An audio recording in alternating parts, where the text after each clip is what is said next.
America का एक वज़ीर ख़ारजा था जी, पास्ट की बात है, हेनरी। तो उसने एक दफ़ा कहा था कि पाकिस्तानी जो है ना $1 के लिए अपनी माँ बहन बेच सकता है। तो तब जो है ना, जो जितने भी हमारे ये लिखने वाले थे, तारीख़ लिखने वाले, ये वो उनको बड़ा गुस्सा आया कि इसने कैसी बात की है। लेकिन आज तक उसकी बात जो है वो बार बार सच ही साबित हो रही है।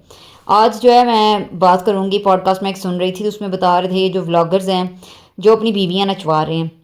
हम यहाँ बात कर रहे होते हैं बीवी के हकूक़, बीवी के हकूक़, बीवी के हकूक़, और बीवी को ऐसे करें, बीवी को वैसे करें। तो ऐसे लोग जो हैं, जो जिनको देख के, जिनकी बीवियों को देख के, जो हमारी आम सादा घरों मिडिल क्लासों की बीवी हैं, उनके दिमाग ख़राब हुए पड़े हैं। उनके दिमाग इस तरह ख़राब होते हैं जी, वो जब इस तरह देखेंगे कि अफ्तारी हो रही है तो वो अफ्तारी ना ज़मीनों पे है ना आसमानों पे, रोज़ा अफ्तार किया जा रहा है, और रोज़ा अफ्तार खला में तार के ऊपर डोली है, उस पर झूल के वो टेबल में रोज़ा अफ्तार किया जा रहा है। तो जो इतने तमाम से अपने घर में ये पकाती थी, अफ्तारी की तैयारी करती थी, या वो सुबह सहरी की तैयारी करती थी, उसने तो उन्हीं ख्वाबों में गुम रहना है ना।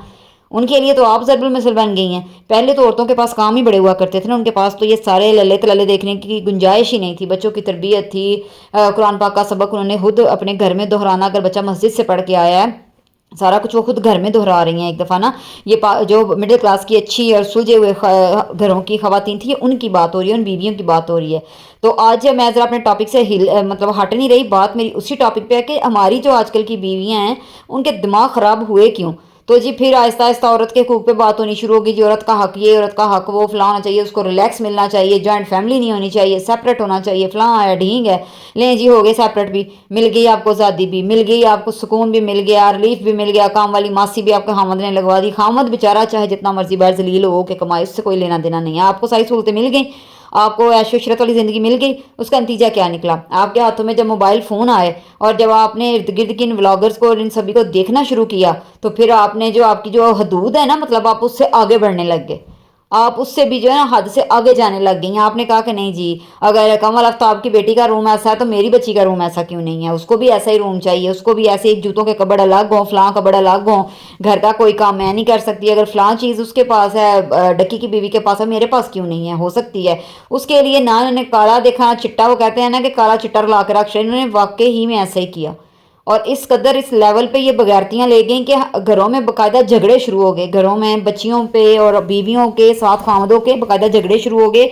लड़ाइयों की नोयत देख के भी हंसी आए। पहले कभी किसी की बहू या उसका झगड़ा हुआ करता था ना, जब वो सारे घर के बुजुर्ग बैठते थे, दोनों फैमिलियों के, मामला शुरू होता था जी, मामला यहाँ से शुरू हुआ, मामला अब मामला कहाँ से शुरू होता है, सारा दिन जी फोन मोबाइल च मुँह दे के बैठी रहती है। सारा दिन मोबाइल देखती है, इसको काम ही और कोई नहीं है, जो कुछ देखती है फिर ये कहती है ऐसे ही हमारे घरों में भी हो। काम करते इनको मौत पड़ती है, काम करते इनके हाथ दुखते हैं, और जो जिनके ये व्लॉग देख रही हैं, सारी कह रही हैं हम बीपी की मरीज़ हैं, हमारा बीपी रेज हो जाता है, हम फलान, वो चाहे कोई भी आपा हो, चाहे कोई भी हो, वो जी सबके बीपी रेज हो रहे हैं, सबका ये हो रहा है। और तुम लोग उन बीमारियों के साथ ही सारा कुछ उनका देखे जा रही है। वो तो बीमार हो कितना कुछ करके तुम्हें दिखा रही हैं, वो सीधी सी बात है, वो तो नाच नाच के भी तुम्हें दिखा रही हैं। तो तुम क्यों घर की साथ, तुम मरी पड़ी हो, तुम्हें घर के काम करते हुए अब क्या मौत पड़ रही थी, अपनी फैमिली को या अपने हस्बैंड को सर्व करते हुए तुम्हें क्या मौत पड़ रही थी। तो इन चीज़ों को ज़रा जो है ना, उन पर गौर करें। ये कसूर सारे खामदों के भी नहीं होते हैं। ये मैं आज यकीन करें, मेरी जो अपने हमारे इलाके में एक ऐसा वाक़या हुआ कि मैं खुद सुन के बड़ी परेशान हुई, बड़ी परेशान हुई कि वो एक जो उनकी बहू थी, 3 बहुएँ थी उस फैमिली की, और एक बहू उनको बड़ी ज़िम्मेदार लगती थी कि ये बड़ी सुलझी, बड़ी ज़िम्मेदार और बड़ी इस तरह की है। तो मैं शॉर्ट में आपको बताऊं कि उन्होंने सारे घर की नकदी और जेवरात और बाकी बहुओं के भी जो जेवरात थे उसको पकड़ा दिए कि तुम संभाल के रखो इसको। और उसने क्या किया जी, वो अपनी माँ के साथ मिल के तो बेच बाच के सारा कुछ खा पी गई। और अब उनके घर में इतनी बदमज़गी, इतने झगड़े और इतना सारा कुछ चल रहा है, ऊपर से अकड़ रही हैं कि ये हम वापस भी नहीं करेंगे, हमें नहीं पता ये क्या हुआ, ये हुआ वो हुआ। तो ये सारा इन्हीं जो है ना खुराफात, ये इसी मोबाइल का नतीजा है।